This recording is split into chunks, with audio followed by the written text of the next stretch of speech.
Oke, jadi PMM yang kedua ini itu berlangsung di semester ganjil nanti. Ingat ya, di semester ganjil nanti di tahun akademik 2022-2023. Jadi yang angkatan 2021 saat ini, nanti semester ganjil nanti dia semester 3. Angkatan 2020 dia nanti di semester 5. Angkatan 2019 nanti dia masuk di semester 7. Jadi yang ikut ini adalah mahasiswa yang masuk semester 3, semester 5, dan semester 7. Untuk semester 1 tidak diperbolehkan. Jadi itu ya. Jadi mahasiswa yang akan masuk semester 3 nanti, angkatan 2021, yang masuk semester 5 angkatan 2020, dan yang masuk semester 7 angkatan 2019 diperbolehkan untuk mengikuti kegiatan itu. Nah, program ini adalah pertukaran mahasiswa dalam negeri. Jadi, kalian akan kuliah di kampus lain. Tapi statusnya masih mahasiswa Unimed gitu, tapi kuliahnya pindah ke kampus lain dalam 1 semester. Nah, di mana itu pindahnya? Pindahnya itu dari satu pulau ke pulau lainnya. Berarti kalau kalian di Pulau Sumatera, maka nanti pilihannya itu adalah kampus yang berada di luar Pulau Sumatera. Bukan Pulau Nias ya, itu masih Pulau Sumatera, atau Pulau Bangka Belitung. Pulau Jawa, Kalimantan, Sulawesi, Papua, silakan, atau pulau yang lain. Nah, gunanya adalah memberikan pengalaman kebinekaan. Karena di dalamnya nanti ada yang namanya modul Nusantara.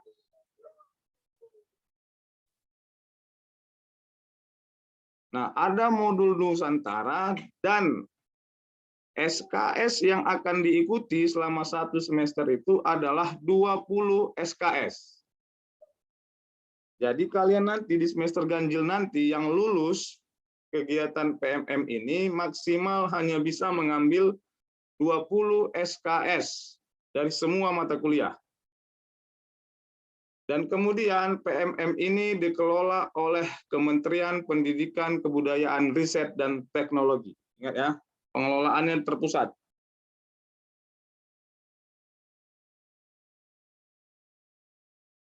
Nah, apa tujuannya? Yang jelas tujuannya kalian kalau dia pindah kampus, bukan pindah ya, tapi kuliah di kampus lain tentu akan mempererat kebangsaan antar mahasiswa, setidaknya menambah pengalaman baru terkait kebudayaan di sana, menambah teman dan sebagainya.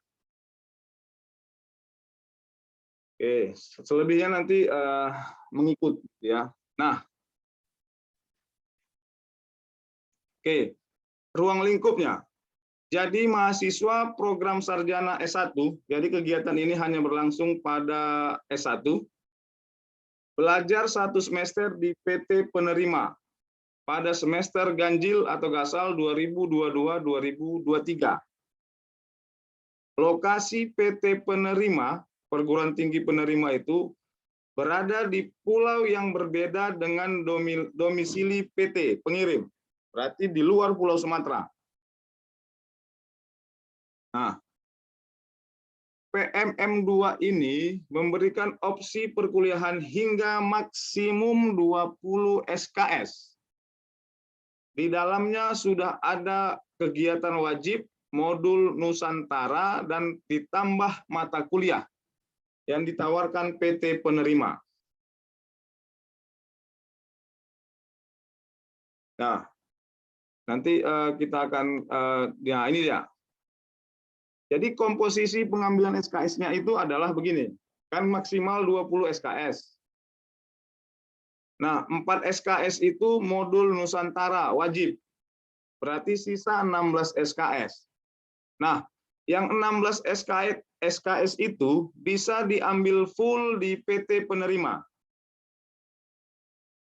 Jadi full di sana, sama modul Nusantaranya. Jadi modul Nusantara ini akan diambil di PT penerima. Jadi kalau mata kuliah lain selain modul Nusantara mau diambil di PT penerima, maka total 20 SKS bisa diambil di PT penerima. Itu opsinya. Opsi berikutnya, kalian masih diperbolehkan jika misalnya mau ngambil 10 SKS di PT penerima ditambah modul Nusantara 4 jadi 14, berarti sisa 6. 6 SKS itu bisa juga diambil di kampus asal atau di Unimed. Nah, pertanyaannya, kalaulah kuliahnya nanti kan kegiatan PMM ini itu kegiatannya luring atau sit-in langsung di PT penerima. Nah, kalaulah di PT penerima 10 SKS dan ingin mengambil 6 SKS di Unimed, maka yang di Unimed yang 6 SKS itu akan diberikan kesempatan kuliahnya full daring. Yang di Unimed. Jadi kalian berangkat aja ke kampus tujuan sana, kuliah di sana. Kalau ada yang mau ngambil kuliah lagi di Unimed, tapi masih dalam ketentuan 20 SKS itu, maka kuliah yang di Unimed itu akan dilakukan secara daring full. Jadi nggak perlu takut atau terganggu. Di sana luring. Nanti Unimed kuliahnya gimana? Kita daringkan. Pokoknya full kita daringkan. Oke, gitu ya. Oke. Nah, apa yang ini yang jadi yang lulus kegiatan PMM ini akan diberikan biaya potongan UKT. Ingat ya, potongan UKT yang langsung dikirim ke PT pengirim. Boleh ditanya nanti kakak-kakak kelasnya atau yang temannya yang pernah mengikuti ini, UKT-nya langsung dibayarkan, dipotong dari yang sudah ada. Kalaupun sudah sempat dia bayar, nanti dikembalikan atau dimasukkan di semester berikutnya. Jadi semester berikutnya sudah terbayar otomatis. Biasanya begitu. Kemudian apalagi yang didapat? Yang didapat itu adalah biaya transportasi tiket pesawat, keberangkatan sekali, kepulangan sekali. Bukan pula tiap bulan dikasih berangkat, kasih pulang, enggak. Tapi tiket keberangkatan dibiayai, dan nanti tiket kepulangan juga akan dibiayai. Nah, ditambah lagi dana kedatangan dan dana kepulangan. Ingat ya, begitu datang dikasih uang lagi, gitu, dikasih biaya. Pulang nanti pun dikasih biaya lagi. Kemudian biaya rapid antigen COVID-19 berangkat dan pulang. Kemudian ditanggung juga biaya hidup dan akomodasi dalam kegiatan 1 semester itu. Kalau yang dapat bidik misi nanti dilakukan penyesuaian nilai bantuan. Nah, kemudian biaya asuransi kesehatan efektif 1 semester juga akan diberikan. Jadi ini yang akan kalian dapatkan jika lulus PMM. Nah, tapi pengalaman beberapa temannya biasanya ada keterlambatan beberapa waktu terkait biaya hidup dan sebagainya. Silakan didahulukan Badan dulu. DNA dan protein ini dalam bentuk kromatin. Jadi silakan juga nanti mendahulukan uang terlebih dahulu, tapi nanti akan diganti oleh kementerian. Jadi jangan takut, kira-kira gitu ya. Nah, siapa yang boleh mengikuti ini? Yang pertama, mahasiswa aktif. Yang kedua, belum pernah mengikuti kegiatan PMM 1 atau tidak sedang terdaftar aktif dalam program Kampus Merdeka yang lain. Kemudian tidak pernah dikenakan sanksi dan memiliki surat izin dari PT pengirim. Ini yang menjadi kemarin temuan. Mendapatkan izin orang tua, memiliki IPK minimal 2,75, memiliki KTP, memiliki rekening aktif BRI atau BSI atas nama mahasiswa tersebut. diutamakan memiliki asuransi kesehatan berupa BPJS atau KIS, telah menerima dua dosis vaksin. Kemudian yang terakhir, bersedia mentaati semua ketentuan PMM2.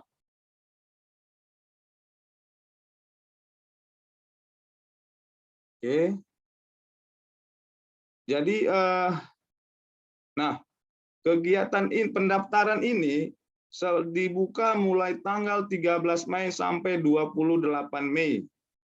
Mahasiswa silahkan melakukan pendaftaran di website program _pmm.id. Silakan nanti dibuka.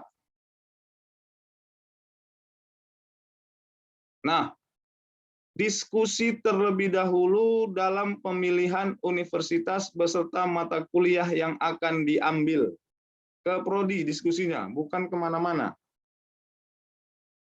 Kemudian terkait surat-surat yang tadi itu, mana tadi?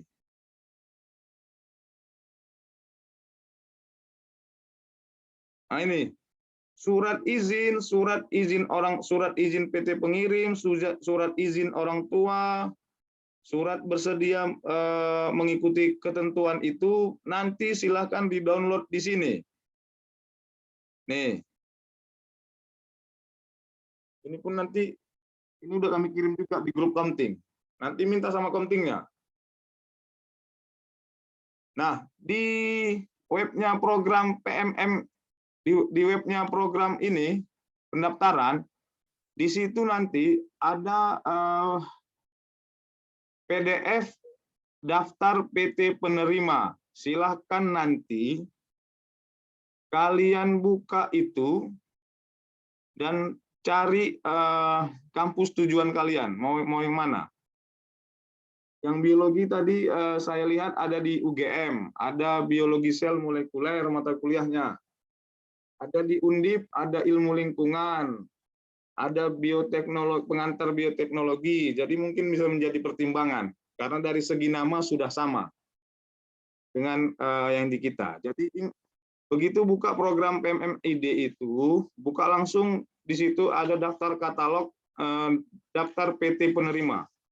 Buka, kemudian buka satu-satu kampus tujuannya, nanti di situ ada file yang bisa kalian lihat daftar program studi sama mata kuliahnya beserta deskripsi mata kuliahnya.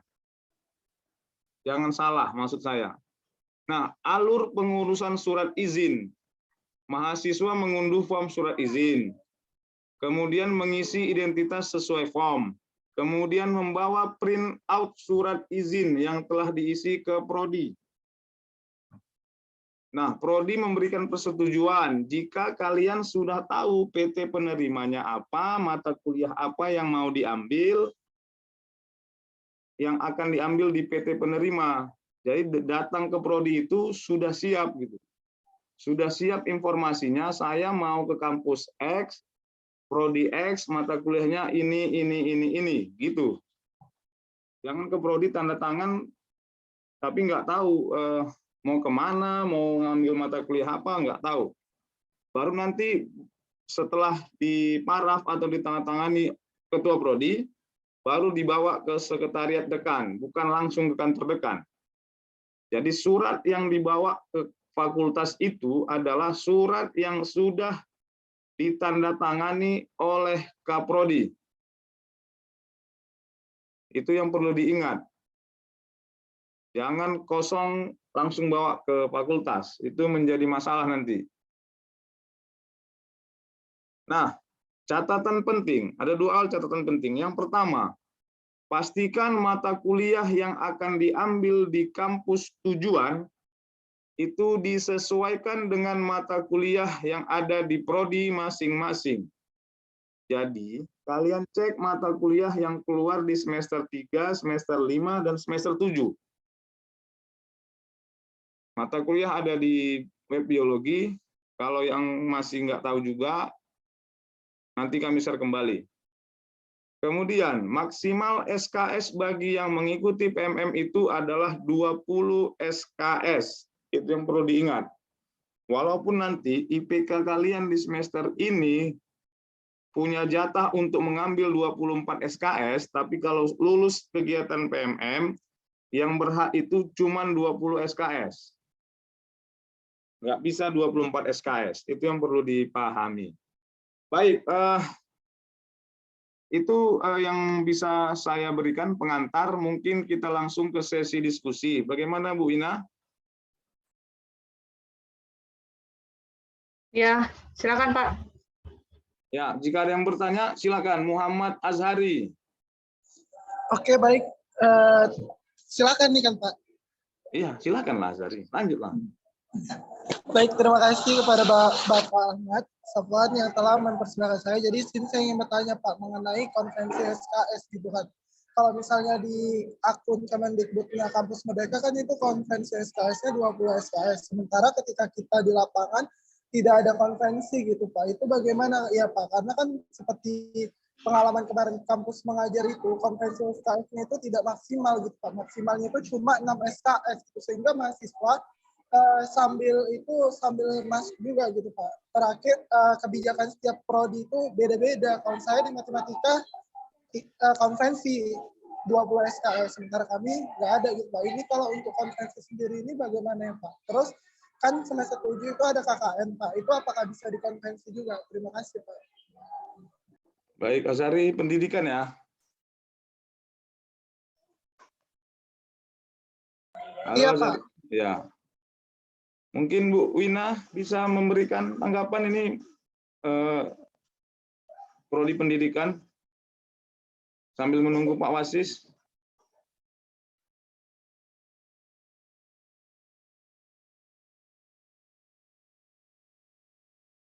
Ya, sambil menunggu Bu Wina, jadi yang saat ini yang akan kita lakukan itu, program pertukaran mahasiswa ini, sebenarnya adalah kita tetap melaksanakan kuliah, beda dengan kampus mengajar. Kampus mengajar itu full di lapangan. Kalau ini hanya berpindah tempat kuliah dengan mata kuliah yang sama sebenarnya. Yang mungkin menjadi permasalahan adalah misalnya di kita 2 SKS, di kita 3 SKS, di Unimed 3 SKS, tapi di kampus PT penerima itu 2 SKS. Berarti kan SKS-nya tidak sama. Maka kebijakannya adalah nanti setelah selesai di sana, dosen yang di sini yang mengampu mata kuliah itu akan memberikan tugas tambahan sehingga nantinya bobot SKS-nya itu setara dengan 3 SKS yang di sini. Jika di sana 2 SKS. Itu paling yang agak yang mungkin agak berbeda. Tapi kalau situasinya itu tetap kuliahnya saja yang pindah ke sana. Di sana pun tetap kuliah seperti biasa, seperti yang di sini. Kira-kira ini kegiatannya sebenarnya. Berbeda dengan kampus mengajar dan yang lainnya. Kalau kampus mengajar kan tidak kuliah sama sekali. Jadi kegiatannya di lapangan mengikuti program kampus mengajar, nanti mata kuliah yang cocok di situ dikonversi. Kalau ini tidak. Konversi yang dimaksud di sini sebenarnya adalah mata kuliah yang ada di sini diambil di kampus sana. Kemudian nanti nilai di sana dibawa kemari, kemudian dosennya menginput di sini. Kira-kira gitu, Azhari. Tapi terkait mata kuliah kependidikan, mungkin Bu Wina bisa menambahkan, silakan. Ya, terima kasih Pak Safwan. Tadi saya sempat mendengar Azhari bertanya tentang KKN mungkin ya. Kalau seperti tadi disampaikan oleh Pak Safwan bahwa ini konversi mata kuliah memang yang agak repot karena nomenklaturnya penamaan mata kuliah itu kan tidak sama di antar perguruan tinggi, sehingga nanti kita perlu melihat lagi nanti isi mata kuliah tersebut apa, lalu kita cocokkan dengan apa kurikulum yang ada di kita. Lalu mengenai KKN yang mungkin ada di semester 7, modul Nusantara itu kan adalah SKS wajib ya, 4 SKS wajib dari 20 SKS yang yang ada di PMM ini. Nah, jadi kalau kami rasa kegiatan-kegiatan yang ada di dalam modul Nusantara itu mencakup kebinekaan, kemudian ada inspirasi, refleksi, dan kontribusi sosial, itu bisa memungkinkan untuk dikonversikan ke dalam KKN. Ya, jadi KKN ini untuk semester 7 sendiri ini kan ada 3 SKS. Ya, jadi modul Nusantara itu ada 4, jadi bisa kegiatan-kegiatan yang tercakup di modul Nusantara ini kira-kira misalnya seperti yang ada di pedoman itu bisa mengikuti eksplorasi kebinekaan ya, lalu kemudian mencari tahu tentang figur-figur inspirasi yang di daerah tempat perguruan tinggi yang penerima, lalu kemudian melaksanakan kegiatan kontribusi sosial. Nah, itu kan esensi dari KKN yang secara ideal dilaksanakan itu kan adalah ketika kita bisa berkontribusi di masyarakat. Nah, itu ada di dalam kegiatan di modul Nusantara. Lalu kemudian untuk mata kuliah pendidikan tadi ya, gimana tadi pertanyaannya Azhari kalau untuk mata kuliah kependidikan? Iya Bu, misalnya mata kuliah pendidikan berarti kita tetap kuliah Zoom berarti ya Bu. Misalnya kan di kampus UI misalnya ngambil yang biologinya gitu atau apanya. Misalnya di situ kampus itu kan cuma 6 SKS, berarti kan sisanya ada 10 SKS. Berarti 10 SKS itu kita kuliah di kampus kita kan Bu, tapi Zoom. Ya, kalau dari 20 SKS, kita yang minimal bisa mengambil 10 sampai 16 SKS secara full bisa kita ambil 20 SKS di perguruan tinggi yang nanti akan menerima kita. Tetapi bisa dimungkinkan kita mendapatkan mata kuliah 6 SKS di perguruan tinggi kita sendiri secara daring.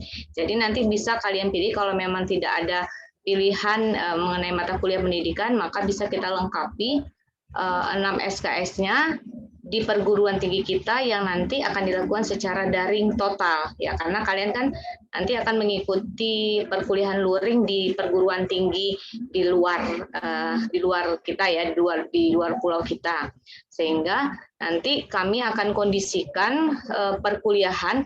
Nah, ini juga untuk sebenarnya lebih memudahkan, nanti kita perlu rembukan bersama supaya nanti secara teknisnya nanti nggak begitu susah.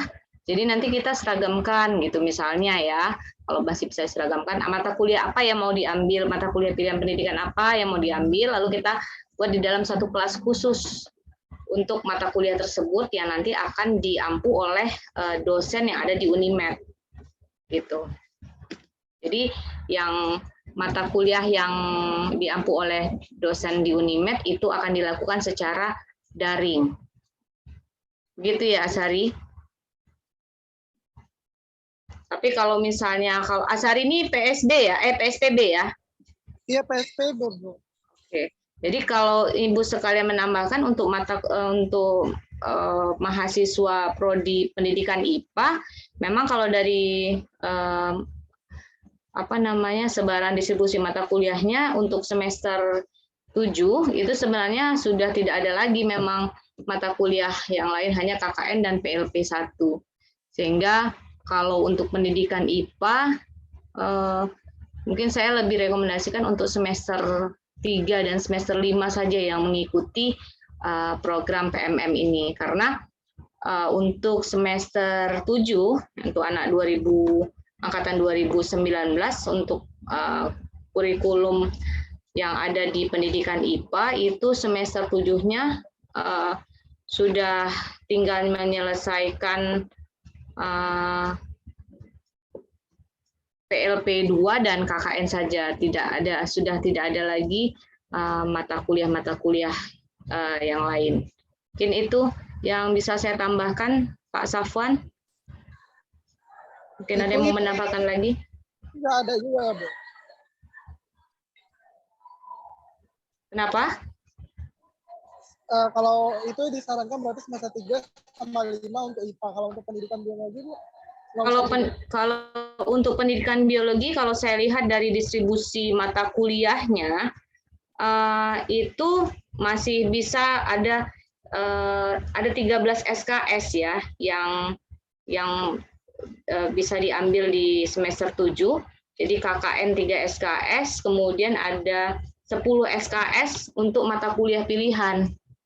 Ya, nanti bisa nanti akan di-share mungkin oleh Pak Wasis mata kuliah pilihan apa saja yang bisa diambil, dan ini rata-rata untuk maaf.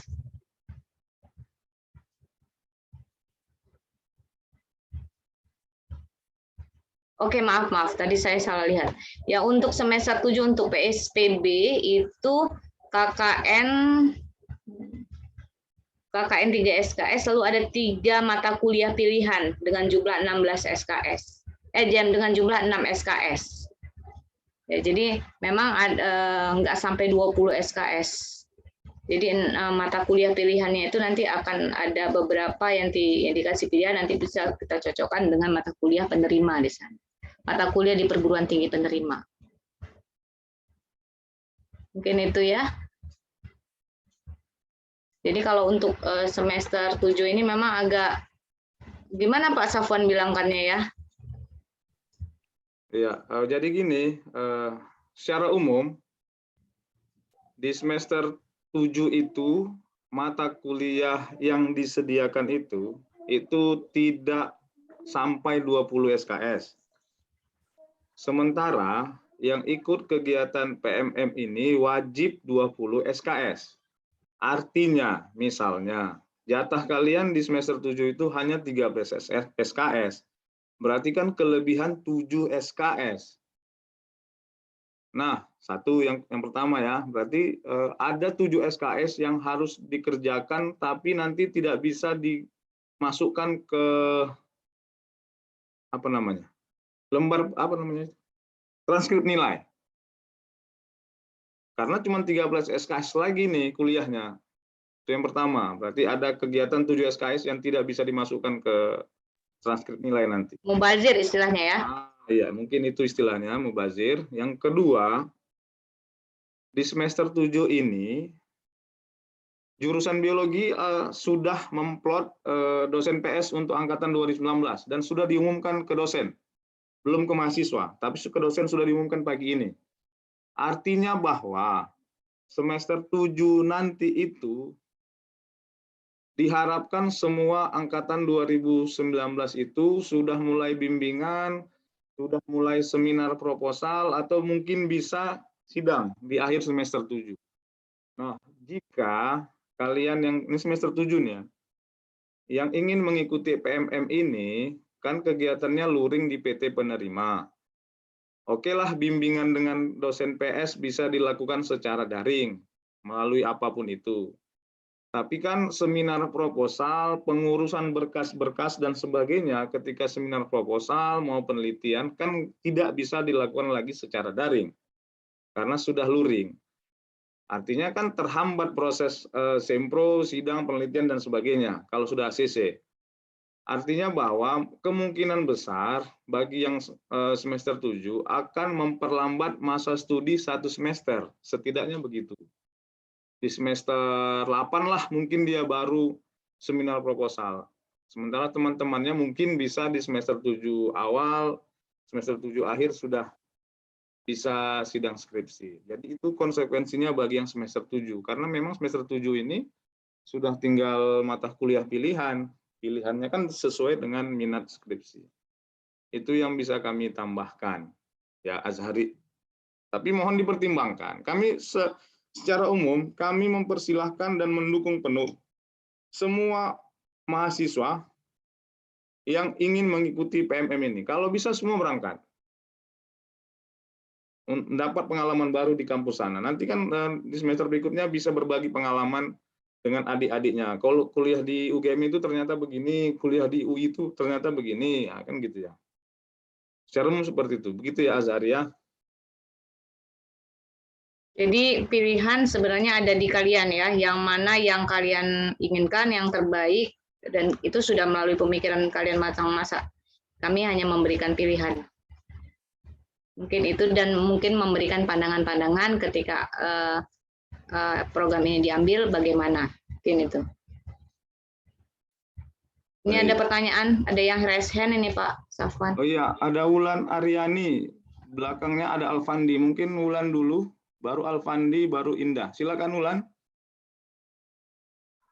Baik Pak, terima kasih atas kesempatannya. Ini saya izin bertanya Pak, kan saya baru dapat info belakangan ini. Jadi saya belum tahu Pak, saya juga baru semester 2. Saya mau tanya kalau untuk masalah mata kuliah itu harus disesuaikan atau harus sama dengan PTN penerima atau gimana ya Pak? Atau boleh berbeda gitu. Sama untuk IPK. Untuk IPK semester 2 kami kan belum keluar Pak.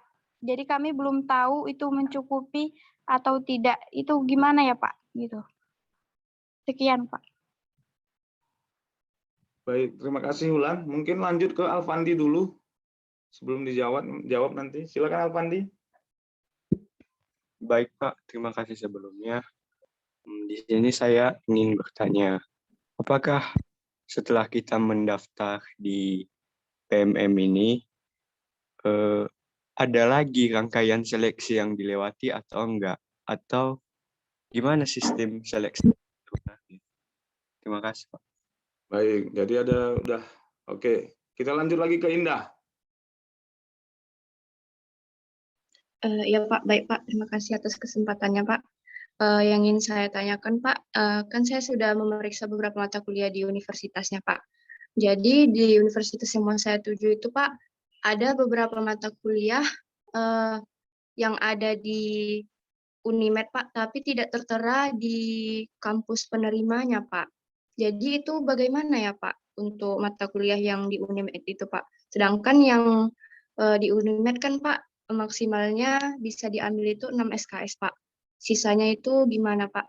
Kemudian kan Pak, apabila Pak dinyatakan lulus di program PMM ini Pak, apakah itu Pak universitas yang kita dapatkan nanti sesuai dengan yang kita pilih Pak, atau kita bisa dipindahkan lagi Pak seperti PMM tahun lalu Pak, seperti itu Pak. Terima kasih Pak. Oke, terima kasih. Mungkin kita 3 orang dulu ya. Nanti Anggi sama Wahyu berikutnya. Mungkin Bu Ina bisa menjawab. Silakan Bu Ina. Silakan Bapak duluan saja, saya menambahkan nanti. Baik, oke. Yang pertama, terkait mata kuliah. Yang pertama, kami sarankan mata kuliahnya sama dengan nama-nama mata kuliahnya sama dengan yang ada di Unimed. Itu yang pertama. Yang kedua, di daftar PT penerima, di link itu, ada deskripsi mata kuliah. Nah, kalau tidak sama nama mata kuliahnya, tidak sama persis ya, cek deskripsi mata kuliahnya. Nah, jika deskripsi mata kuliahnya memiliki kemiripan dengan mata kuliah kita, silahkan pilih. Jadi yang pertama itu kategorinya adalah sama nama mata kuliahnya. Yang kedua, kalau tidak sama, cek deskripsi mata kuliahnya. Jadi 2 itu pertimbangannya. Yang berikutnya, terkait IPK, karena pendaftaran 28 Mei dan dan kita baru selesai itu di 28 Mei ujiannya, bahkan yang MKU di tanggal 30-an, maka kemungkinan besar yang dipakai itu adalah IPK terakhir. Karena itu yang ada. Itu ya, Ulan ya. Mana Ulan tadi? Halo Ulan. Iya Pak. Ya, 2 tadi kan? Cuman 2 tadi ya? Iya Pak. Ya. Atau Bu Ina ada yang mau menambahkan, silakan Bu Ina. Untuk Ulan. Ulan ini wajahnya mana ya? Nggak nampak wajahnya. Ulan Iya, dari Pak. prodi. Ulan dari prodi mana? Dari prodi biologi Pak. Oh iya, saya ke prodinya. Kenapa Bapak nggak kenal dengan mahasiswanya? Wajahnya nggak nampak. Karena hitam ya Pak ya? Iya, orang ini pagi-pagi nggak mau nampakkan wajah. Sama kayak kuliah. Ya, silakan Bu Ina yang mau ditambahkan. Oh, kalau saya rasa sudah pas itu Pak. Jadi kalau memang kalau penamaan itu kadang-kadang ada beda-beda sedikit gitu. Cuma nanti cari tahu dengan deskripsi mata kuliah yang ada di kita juga. Jadi kalau misalnya nanti Ulan misalnya semester 3 ya. Misalnya bioteknologi ya, masuk ada mata kuliah bioteknologi. Cari deskripsi mata kuliah di kita apa, capaian-capaiannya, kemudian apa-apa saja materi yang ada di situ, lalu kemudian bandingkan dengan yang lain di tempat perguruan tinggi penerima, disesuaikan. Saya rasa itu saja yang bisa saya tambahkan, hampir-hampir sama saja. Ya. Silakan Pak Safwan. Ya, jadi Ulan untuk prodi biologi ya, di semester 3 itu ada Pancasila dan kawan-kawannya ke bawah. Nah, Pancasila, PKN, ISBD, kami sarankan kemarin itu bisa dikonversi dengan modul Nusantara. Jadi kalau yang mau ngambil ini, yang lulus, berarti pilihlah di antara 3 mata kuliah MKU itu, mau Pancasila, mau kewarganegaraan, mau ISBD, nanti bisa dikonversi di modul Nusantara. Kan modul Nusantara 4 SKS, berarti bisa mengcover 2 mata kuliah MKU.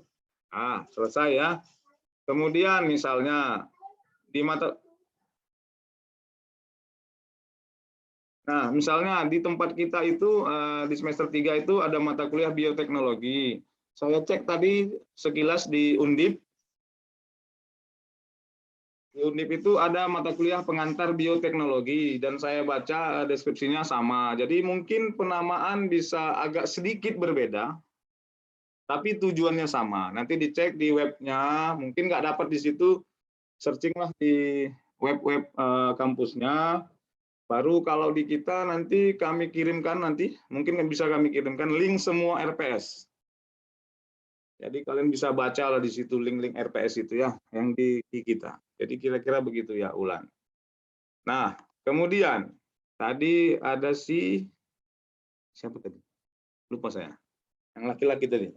Nah, dia bertanya begini. Fandi. Iya. Apakah ada seleksi? Iya. Jadi daftar dulu, baru nanti akan diseleksi oleh pihak panitia Kemdikbudristek ya, Kemdikbudristek. Jadi daftar, karena panduannya memang daftar, nanti ada seleksi, mereka yang menseleksi, baru keluar pengumuman. Begitu alurnya. Kemudian tadi ada satu lagi yang bertanya, apa tadi? Saya lupa. Tadi apa Bu Indah? Indah tadi ya, Indah. Apa tadi Indah? Iya, ini Pak, kan saya sudah memeriksakan Pak beberapa mata kuliah di universitas yang mau dituju Pak. Nah, jadi Pak itu ada beberapa mata kuliah yang di Unimed itu Pak nggak ada di itu Pak, di universitas penerimanya Pak. Jadi itu nanti bagaimana Pak untuk memenuhinya? Ya, jadi gini, di PT penerima itu boleh tidak sampai 20 SKS. Boleh maksimal itu 14 SKS. Jadi karena yang modul Nusantara 4 SKS, kemudian mata kuliah lain 10 sampai 16. Jadi kalau kita ambil minimal itu berarti 14 SKS boleh di PT penerima. Sisanya 6 SKS diambil di Unimed. Jadi kalau dirasa di PT penerima itu yang terpenuhi itu hanya 10 SKS. Berarti kan ada sisa itu. Ya sisanya ambil aja di Unimed. Nanti kuliahnya gimana Pak? Kuliahnya daring gitu. Ya Indah ya. Baik Pak, berarti Pak di Unimed itu tidak wajib 6 SKS saja ya Pak? Maksimal 6 SKS, maksimal. Boleh kurang. Lebih nggak boleh. Oh iya baik Pak. Iya.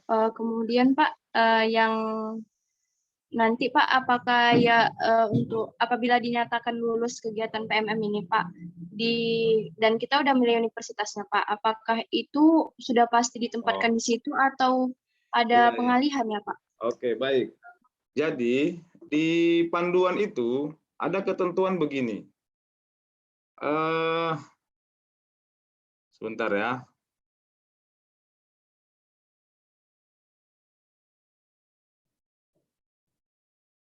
Bentar. Oke, ini saya share nih. Biar kita sama-sama lihat.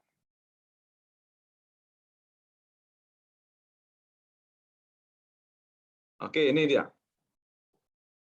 Nah, pertanyaannya tadi kan begitu ya. Oke, jika kuota di PT penerima sudah terpenuhi atau batas minimalnya itu 20 mahasiswa peminat di PT penerima belum terpenuhi, maka mahasiswa bersedia untuk ditempatkan oleh tim program PMM 2 ke PT penerima yang lain. Jadi ya itulah ketentuannya. Jadi bisa jadi nanti dipindahkan ke PT penerima jika yang di atas ini baik kuota terpenuhi atau belum terpenuhi. Begitu ya Indah ya. Pak, bertanya Ya. lagi Pak. Ya. Jadi Pak, mengenai mata kuliahnya itu bagaimana Pak? Tetap sama dengan yang dipilih atau menyesuaikan sama universitas yang ditempatkan Pak? Biasanya nanti mereka pun menempatkannya tidak jauh berbeda, setidaknya rumpun ilmunya tidak jauh berbeda dengan kampus yang pertama dituju. Oh ya baik Pak. Iya. Terima kasih ya Pak. Ya, yang jelas daftar dulu lah. Lulus, alhamdulillah. Enggak lulus, ya alhamdulillah juga lah. Pokoknya semua alhamdulillah lah. Baik Pak, terima kasih Pak. Baik, ada Bu Wina yang ditambahkan? Ya Pak,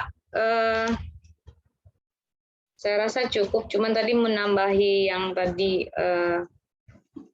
ditanyakan Afandi mengenai proses seleksi apa saja yang ini memang pertama kali seleksi administrasi, lengkapi semua syarat-syarat yang disuruh, lalu kemudian nanti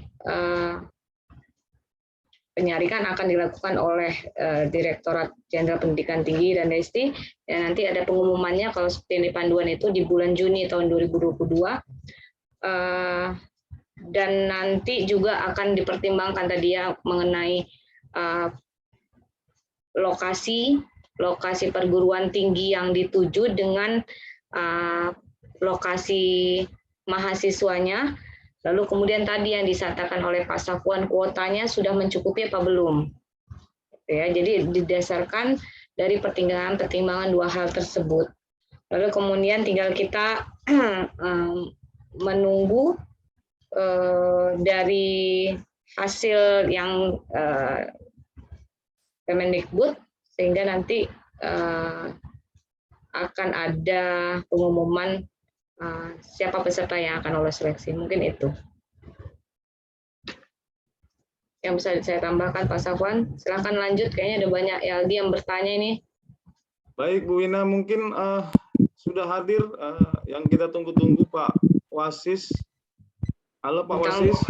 Bintang tamunya baru muncul ya. Iya. Ini panitianya nih Pak Wasis sebenarnya nih. Silakan Pak Wasis. Silakan Pak Wasis. Langsung ke pertanyaan aja saya kira Pak Safwan. Mungkin ada yang ditambahkan tadi perihal misalnya mata kuliah terkait seleksi, kemudian masalah kuota-kuota tadi Pak Wasis. Iya, jadi saya sih cuma melengkapi ini ya, karena pengalaman tahun lalu juga mungkin perlu jadi bahan pertimbangan bahwa bisa jadi tadi memang yang kita pilih itu belum tentu penempatannya sesuai dengan yang kita pilih, maksudnya gitu ya. Tapi sih kita berharap dan tentunya ada evaluasi. Kalau tahun lalu kan ada yang agak jauh tuh ya Pak Safwan Bu Wina ya. Ada yang kita anak prodi pendidikan biologi atau anak biologi tiba-tiba ditempatkan di sekolah tinggi ilmu ekonomi. Ada, kalau dulu ada kayak gitu. Tapi saya kira tahun ini mungkin udah lebih rapi. Cuman itu perlu juga lah dipertimbangkan, terutama dalam kaitannya dengan kesiapan Anda semester ini apabila ternyata terpaksa hanya bisa mengambil mengambil SKS yang tidak maksimal gitu. Tapi saya kira sih tidak perlu takut ya, karena anak muda takut, kalau anak muda takut nggak berkembang. Udah daftar aja, nanti kita lihat seperti apa perkembangannya. Mudah-mudahan sih lebih rapi. Saya kira begitu Pak.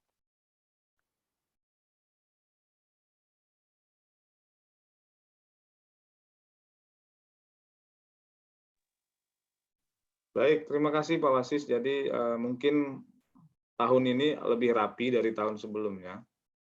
Karena kan ya tentu ada evaluasi dari program ini ya di sebelumnya. Baik, kita lanjut ke Anggi. Mana Anggi? Anggi mau bertanya? Silakan. Iya Pak, sebelumnya terima kasih Pak atas kesempatannya.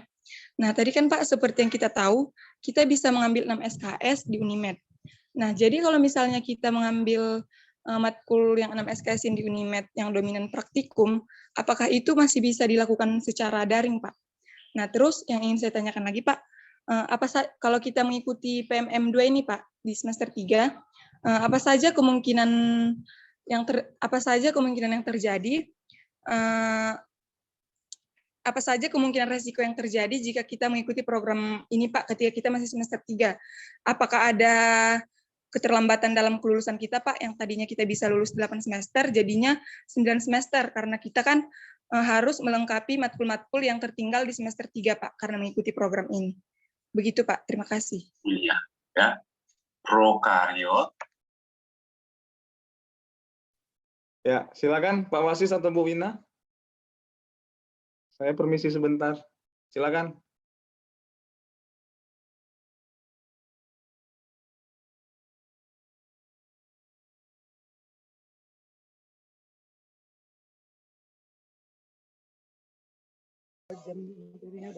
Ya. Halo Pak Safwan.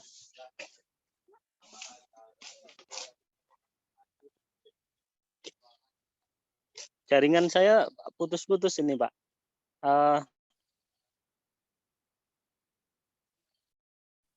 Ya, silakan Pak Wasis. Sebelum putus. Mohon diulang pertanyaan Pak, intinya aja. Tadi terkait dengan konsekuensi terburuk jika mahasiswa semester 3 mengikuti ini. Yang kedua terkait mata kuliah praktikum jika mata kuliah yang diambil di Unimed itu ada praktikumnya. Baik.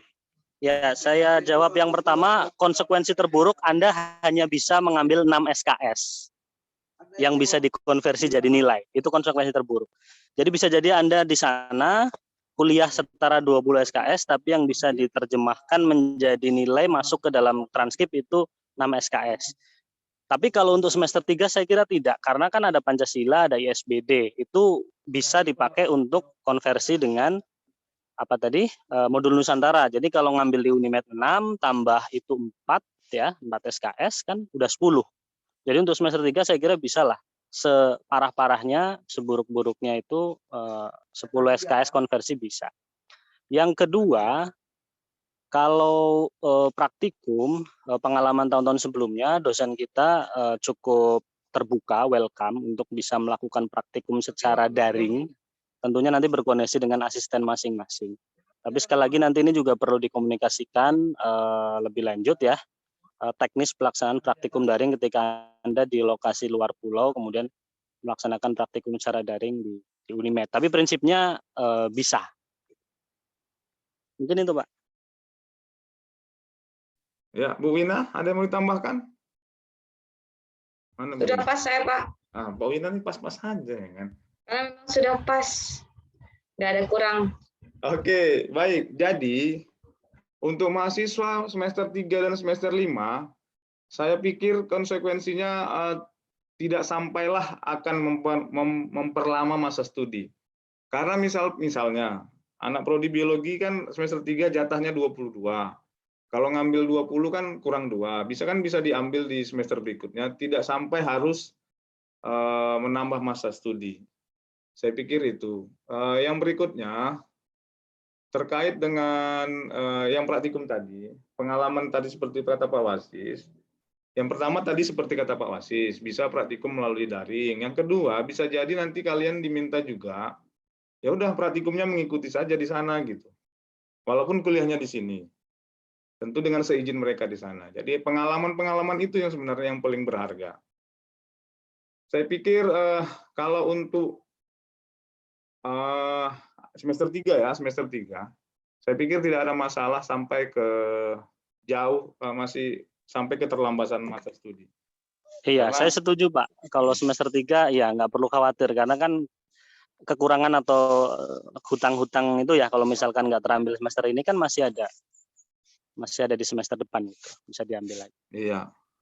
Oh iya, kemudian Pak Wasis, yang semester genap itu boleh diambil ya, jika misalnya di semester ganjil kita nggak keluar, tapi ada mata kuliah di semester, ada nama mata kuliah yang keluarnya di kita di semester genap mungkin ya? Iya, bisa kita buka ya, asalkan di lokasi ya, di PT tujuan misalkan mata kuliahnya ada, cuma di kita di genap itu kita buka. Jadi mahasiswa dalam melihat mata kuliah itu nanti silahkan dilihat di kurikulum kita, itu yang ganjil maupun yang genap. Jadi dilihat dulu mata kuliah yang ditawarkan dari perguruan tinggi tujuan apa saja, baru lihat posisinya di semester di kurikulum kita. Kalau dari tahun lalu sih dari arahan WR1 itu boleh dibuka. Ya, jadi lebih fleksibel ya Pak Wasis ya? Iya, lebih fleksibel. Ya, jadi di kita itu lebih fleksibel. Jadi cara ngeceknya itu jangan hanya yang ganjil aja di kita, tapi yang genap juga dicek. Mana tahu yang ganjil itu sedikit yang sama dengan yang di sana, tapi yang genap banyak, ya sudah. Gas terus gitu Pak Wasis ya? Iya. Yang di luar ya, tapi kalau yang ngambil 6 SKS di Unimed ya yang ganjil. Iya, sesuai dengan yang kita keluarkan. Juga mau menambahkan Pak Safwan tadi yang Nah, praktikum silakan Bu tadi Ina, itu ya. silakan. Ditunggu-tunggu Bu Ina ini memang. Oh gitu, aduh saya tersanjung. Jadi kalau praktikum itu kan juga ada itu kegiatan pembelajaran akademik yang nantinya juga akan dilaksanakan di perguruan tinggi penerima. Jadi bukan hanya perkuliahan saja yang ada di perguruan tinggi yang penerima, tapi juga kegiatan-kegiatan seperti praktikum. Jadi kalau misalnya mata kuliah di sana ada kegiatan praktikumnya, otomatis kita mengikuti praktikum yang di sana. Mungkin itu menambahkan dari pertanyaan Anggi tadi. Jadi kalau masalah risiko, ya yang tadi seperti yang dikatakan oleh Bapak yang berdua ini tadi, risiko keterlambatan kalau misalnya kita bisa penuhi di semester berikutnya, kenapa tidak gitu. Oke ya, mungkin itu saja sedikit dari saya. Lanjut, banyak pertanyaan ini Pak. Ya, Anggi gimana Anggi? Sudah terpuaskah dengan Bu Ina dan Pak Wasis? Sudah Pak. Terima kasih Pak dan Baik. Ibu. Terima kasih Anggi. Berikutnya ada Nadia. Silakan Nadia. Baik Pak, terima kasih. Saya mewakili pertanyaan dari teman Pak. Saat dia selesai mendaftar PMM dan saat ingin login, tidak bisa Pak. Malah keluar pernyataan untuk periksa kredensial Anda, begitu Pak. Itu bagaimana cara mengatasinya Pak? Karena setelah dicek di Gmail juga tidak masuk konfirmasi apapun dari PMM. Begitu.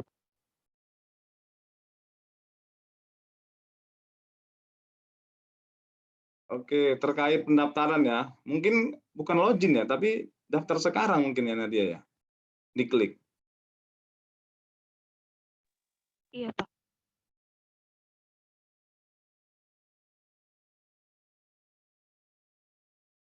Iya, begini menunya ya. Ini yang saya klik daftar sekarang, bukan login. Karena login berbeda tampilannya, tidak seperti ini. Nanti dicek dulu temannya, dia pilih login atau daftar sekarang. Begini Pak, dia sudah daftar, cuman ketika ingin login kembali gitu Pak. Oke, baik-baik. Nanti kalau yang masalah teknis ini nanti bisa ke helpdesk-nya, bisa ada nih helpdesk-nya. Atau nanti kami tanyakan nanti. Ini terkait teknis pendaftaran ya, Nadia. Atau Pak Wasis atau Bu Wina ada yang sudah pernah? Ya mungkin kalau misal sudah punya akun terus gagal login, mungkin ada dicek lagi, pastikan password yang diinput itu benar, huruf besar, huruf kecilnya, karakternya ya. Tapi seandainya sudah dipastikan benar tapi ada gangguan teknis, mungkin bisa dihubungi, biasanya ada helpdesk ya, ada helpdesk atau admin yang bisa dikontak untuk pertanyaan-pertanyaan. Dihapus dulu historinya, di-clear cache-nya dulu semua. Biasanya itu juga pengaruh. Ya, jadi mungkin itu ya sementara Nadia ini kan terkait teknis pendaftaran ya Nadia ya. Disampaikan ke temannya Nadia ya. Kenapa nggak dia sendiri bertanya gitu? Bu Wina ada yang mau ditambahkan? Tidak ada. Oke. Gimana Nadia? Saya belum berpengalaman di bidang login-melogin. Oh iya, gitu pun. Ya, gimana Nadia? Baik, Pak, nanti saya sampaikan, Pak. Iya. Baik, ada Wahyu Sihotang, silakan. Oke Pak, terima kasih sebelumnya atas kesempatan saya. Ini Pak, kan di semester 7 kami kan ada nama mata kuliahnya magang kedua Pak. Jadi apa kami boleh Pak mengambil di PT penerima Pak di mata kuliah magang 2 ini Pak? Oke, baik. Ini prodi biologi pasti ya Wahyu ya. Oke, baik. Prodi biologi di semester 7 itu ada KKN dan magang 2 ditambah mata kuliah pilihan. Oke, magang 2 itu sit-in di perusahaan, di lab, dan sebagainya lebih dari 1 bulan. Ingat ya Wahyu ya, 1 bulan sit-in. Ya. Ya,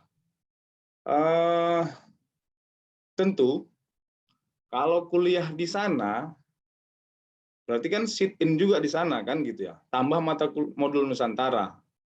Artinya, kalaupun magangnya di sana, otomatis perkuliahannya juga terganggu. Kan nggak mungkin kan kalian nggak kuliah di sana dengan alasan magang 2, walaupun magang 2-nya di sana. Jadi saya sarankan di sini sajalah untuk yang semester 7. Karena lebih banyak sepertinya konsekuensi yang harus diambil untuk semester 7 ya Wahyu ya. Terkait nanti teknis magang 2 dan mata kuliah pilihan, kita akan nge-zoom lagi ke semua temannya di angkatan 2019 setelah ujian berlangsung ya. Saya sarankan begitu untuk semester 7. Prodi biologi. Baik. Terima kasih ya Wahyu sudah mengingatkan. Mungkin di Bapak Kaprodi yang lain, Pak Wasis dan Bu Wina terkait di semester 7 ini, silakan. Mana tahu selain Wahyu ada juga yang mungkin bertanya terkait semester 7 ini di prodi masing-masing.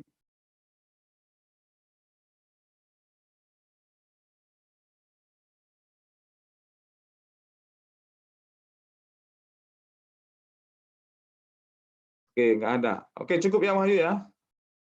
Cukup Pak. Oke, baik. Kita lanjut ke Marwa Hal Nicholas Pasaribu. Pak, terima kasih atas kesempatannya.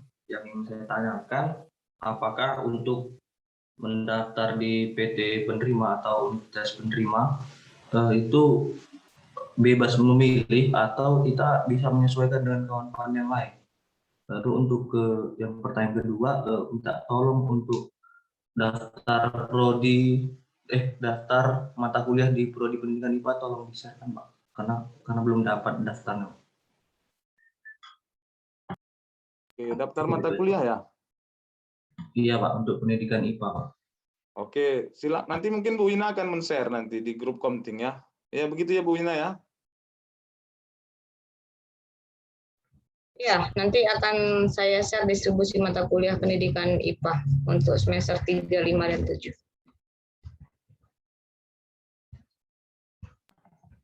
Maaf Bu, kalau bisa yang genapnya juga. Iya, iya. Marwa Hal ini Komting apa bukan ya? Bukan Bu, nggak masuk Bukan, ya? Komting. Oke, nanti saya share ke Komtingnya ya. Ya Bu. Oke, baik. Di sini ada Komting, sekretaris dan sebagainya. Mohon nanti semua informasi yang kami kirimkan di grup Komting itu segera di-share ke temannya, apapun itu. Jangan sampai temannya bertanya ke kami kembali, padahal informasi itu sudah kami berikan ke grup Komting. Jadi mohon dicermati ya, terutama perangkat kelas. Karena perpanjangan perangkat kelas itu kan perpanjangan dari informasi dari prodi. Jadi mohon kita bekerja sama supaya teman-temannya juga tidak merasa ketinggalan informasi. Kurang lebih seperti itu ya. Baik, kita lanjut ke Karin. Terima kasih Pak atas kesempatannya. Di sini saya ingin bertanya, di bagian lengkapi profil ada kontak pribadi. Isi dengan alamat email pribadi kamu di kampus. Itu maksudnya kayak mana ya Pak? Ya. Silakan Bu Ina.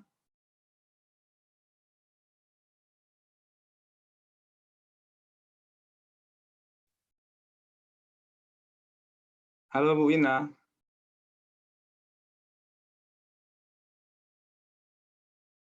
Pak Wasis. Ya Pak, maaf saya nggak mendengarkan tadi, kurang Ya. mendengarkan. Silakan Karin diulang.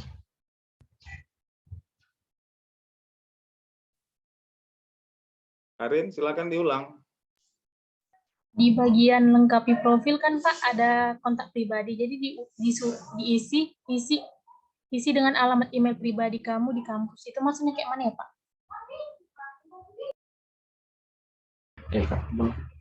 Kalau email berarti email pribadi ya.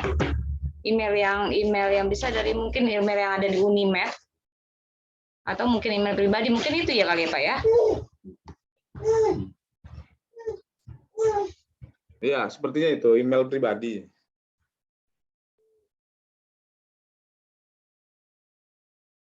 Ya, email pribadi ada ya, Karin ya. Email Unimed sebenarnya ada. Kalian punya email sebenarnya dengan akun mahasiswa.unimed.ac.id sebenarnya. Tapi kalau tidak pernah digunakan, ya gunakan yang sudah pernah atau ya memang itulah email yang digunakan secara pribadi.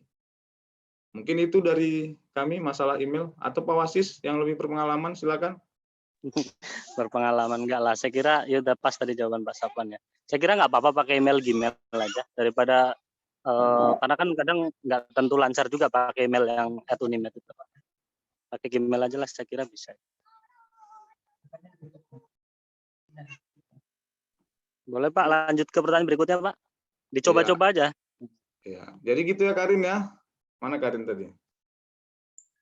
Baik Pak, terima kasih Pak. Iya.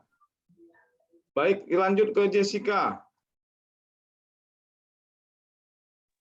Baik Pak, terima kasih. Sebelumnya perkenalkan saya Jessica Maria Simanjunta dari Pendidikan Biologi Bilingual. Izin bertanya Pak mengenai konvensi SKS tadi, bagaimana jika kita di perguruan tinggi asal itu dari program bilingual, sedangkan di perguruan tinggi yang ingin kita tuju itu tidak ada program bilingual Pak. Apakah SKS kita tetap dapat terkonvensi atau tidak, Pak? Terima kasih, Pak. Oke, silakan Pak Wasis. Ini pendidikan bilingual, Pak Wasis. Saya kira yang bisa menjawab dengan tepat Bu Eli dan Bu Marini ya. Nanti takut salah jawab juga kita kan. Persisnya bisa atau tidak. Meskipun sebetulnya RPS yang dipakai di bilingual juga RPS yang dipakai di Prodi Pendidikan Biologi Reguler, hanya ditranslate saja. Ya kalau hanya memperhatikan unsur itu ya seharusnya bisa gitu ya. Tapi barangkali ada kriteria lain terkait dengan mekanisme konversi di bilingual, apakah ada harus sama-sama menggunakan pengantar bahasa Inggris. Saya kira akan lebih baik kalau dipastikan saja ke Prodi bilingual. Ke Bu Marini mungkin untuk pas respon bisa. Gitu. Oke, gitu ya yang bilingual ya.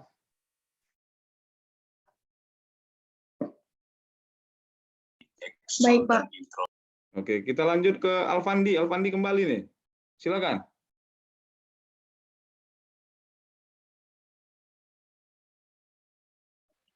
Baik, terima kasih sebelumnya buat kesempatan ini Pak. Jadi gini Pak, barusan saya mencoba membuat akun di portal PMM-nya. Terus ada ditanya asal domisilinya. Nah, pengisiannya gimana ya Pak? Soalnya kalau domisili sesuai KTP di Nias, cuman sekarang udah tinggal di Medan. Gimana ya Pak? Terima kasih.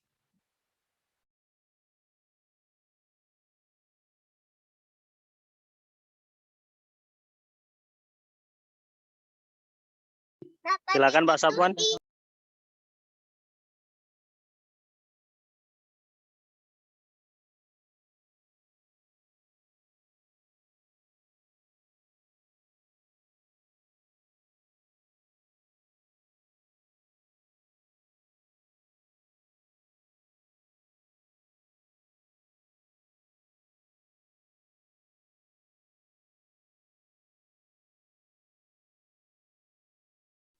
Baik, mungkin domisili yang ada sekarang mungkin ya.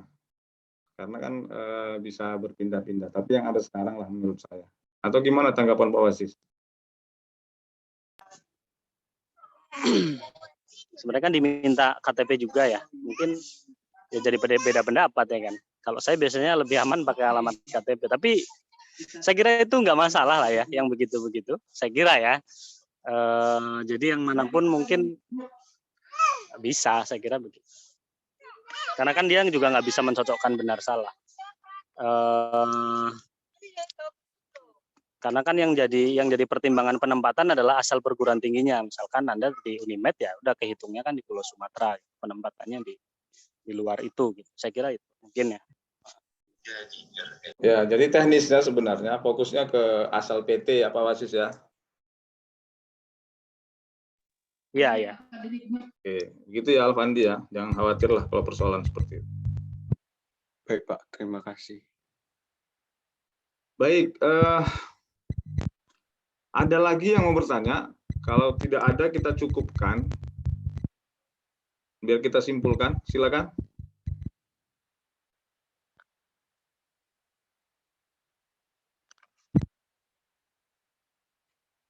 Gimana Pak Wasis? Kita cukupkan Pak Wasis? Sudah tidak ada yang bertanya lagi? Boleh Pak, kalau sudah tidak ada bertanya lagi. Baik, adik-adik sekalian, yang pertama yang kami ingin sampaikan adalah Prodi mendukung penuh bagi adik-adik yang ingin mengikuti program ini. Yang kedua, jika ingin yang mengurus surat, mohon dicermati alur proses pengurusan surat izin tadi.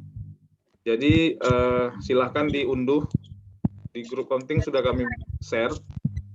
Kemudian datang ke Prodi dengan membawa print out surat itu untuk disetujui oleh Prodi, baru dibawa ke fakultas. Jadi jangan langsung ke fakultas tanpa Prodi mengetahui kalian mau meminta surat izin itu. Itu yang kedua.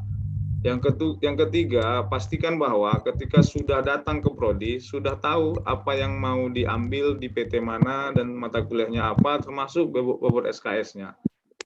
Baru nanti jika ada yang mau ditanyakan, baru ditanyakan ke Prodi saat penandatanganan itu. Yang ketiga, sangat diharapkan ketika penandatanganan surat izin datang ke Prodi itu secara kolektif. Kami tidak menerima tanda tangan secara daring, tapi tanda tangan basah. Jadi sangat diharapkan kolektif, berkumpul gitu, datang sekalian gitu, supaya jika ada diskusi nanti, jadi lebih enak daripada satu-satu harus datang ke Prodi. Boleh datang bertiga, berempat, berlima gitu, secukupnya di kantor Prodi itu. Yang terakhir, silahkan ambil kesempatan ini untuk menambah pengalaman bagi adik-adik yang masih muda-muda yang ingin menambah wawasan, pengetahuan, dan pengalaman terkait dengan dunia luar ya, di luar Unimed maksudnya, bukan dunia lain, agar lebih ya menambah wawasan dan sebagainya. Mungkin itu yang bisa kami simpulkan. Ada yang mau ditambahkan Pak Wasis sebelum kita tutup?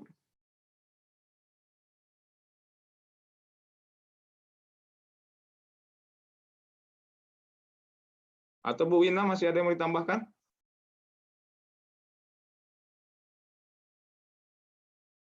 Baik, mungkin sudah cukup.